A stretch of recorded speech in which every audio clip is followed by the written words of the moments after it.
आइए अब आपको सुनाते हैं एक मजेदार खबर। कैसे एक कपल ने टॉयलेट के माध्यम से कमाए 8 लाख रुपए।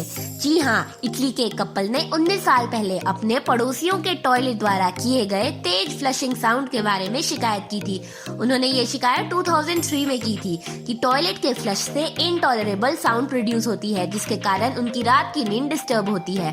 कथित तौर पर इस शौचालय की पानी की टंकी उनके बेड के साथ बनी हुई दीवार में बनाई गई थी और आप यकीन नहीं मानेंगे, उन्हें जुर्माने के तौर पर 8 लाख रुपए मिले हैं।